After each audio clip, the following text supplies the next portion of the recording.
Mr. Moses, it's good to see you. How have you been feeling? I'm okay. I'm okay. I'm just glad to be here. You know I ain't got no more pills, right? Yes, yes, I know. That's why you were here. How have you been sleeping? Oh, I sleep just fine, Doc. At least 8 hours a week. But my dreams are strange. And sometimes I dream and I'm not even sleeping. So, how was your appetite? You look much slimmer since the last time we met. I have. Thanks, Doc. Sometimes I'll just forget to eat. I'm just trying to get stuff done, but I'll have a Pop Tart on the weekends. Gotta keep my energy up. Can I have my pills now? The legal amount I'm allowed to give you is 70 milligrams. All right, Doc, let's call it double or nothing. What do you mean? You double that dose to 140 milligrams and I won't bother you for nothing else. What's going on, peeps? In order to understand how addiction works, we have to understand how the brain views rewarding behavior and avoiding pain. I'll try to keep this simple so I can at least sound like I know what in the world I'm talking about.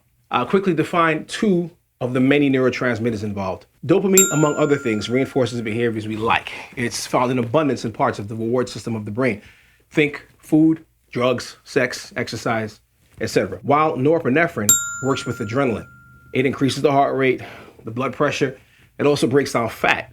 Vyvanse works by altering the balance of chemicals in your brain and increasing norepinephrine and dopamine levels. Now, bupropion works by inhibiting the reuptake of dopamine, serotonin, and norepinephrine. So that's basically the difference between bupropion, or what's called an NDRI, which stands for norepinephrine dopamine reuptake inhibitor, and Vyvanse, which is a stimulant. So in other words, Vyvanse throws the party, while bupropion convinces the neighbors not to call the cops. Understand that the brain wants to repeat actions that are pleasurable and conversely avoid actions that are painful. This is why positive reinforcement generally works better than negative reinforcement. But that conversation is for another time. Also, I said this in another video, but I'll go ahead and repeat it here. Addictive behavior physically changes our brains. In general, addiction occurs when a doctor prescribes a potentially addictive drug. Think amphetamines or methylphenidates like Adderall. So think about this. You get your medication prescribed to you. You've never taken anything like this before. You feel great. Your thinking is clear. You produce more than you ever have. Along with what's already added by Vyvanse and blocked by bupropion, your brain says, yeah, we definitely got to repeat that again. So this is largely why it's almost impossible for the brain to learn or acquire a new skill while under duress or stress. Now think about your first experience with the drug. The brain marks this experience. So new neural pathways start to form all over your brain. So these are the beginnings of reinforcement and learning. Some time goes by and you notice that you don't get nearly the same kick or high that you did when you first started taking the medication. So you begin to take more to experience the medication like when you first started. This is known as tolerance. And tolerance is the catalyst to addiction. At this point, every time you take the medication and get all the feel goods along with the performance you need, you've now trained your brain to depend upon the medication to give you the same initial results. When you don't take the medication, you don't feel so good. Crash.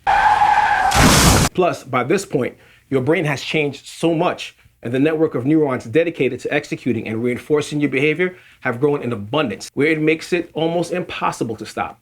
This whole process repeats ad infinitum because dopamine. And it will continue until you go to rehab and stop, or you just drop dead of an overdose. So the way I avoid the trap of consuming more than I actually need is realization. I realized that Vyvanse and bupropion begin to work about an hour or so after I first take them. I'd say I'd get about a good 5 to 6 hours where I'm at my peak. So if I take it around 7 a.m. and I start to feel the activation around 8, it's normally going to peak around 12:30, 1-ish. And then about 2 o'clock or 3 o'clock, it's going to just kind of mellow out. And I can tell because I start to sometimes become very irritable or hangry. That's hunger anger. So anything that I really need to get done gets done between 8 and 1-ish. I've been taking these meds for about 2 years. And I'm taking the same dose. I plan on just continuing that dose and not increasing the stimulant Vyvanse. I know that's a lot to take in, but I hope I've helped you understand what I try to do and why I do it. God bless you, and I will see you in the next video.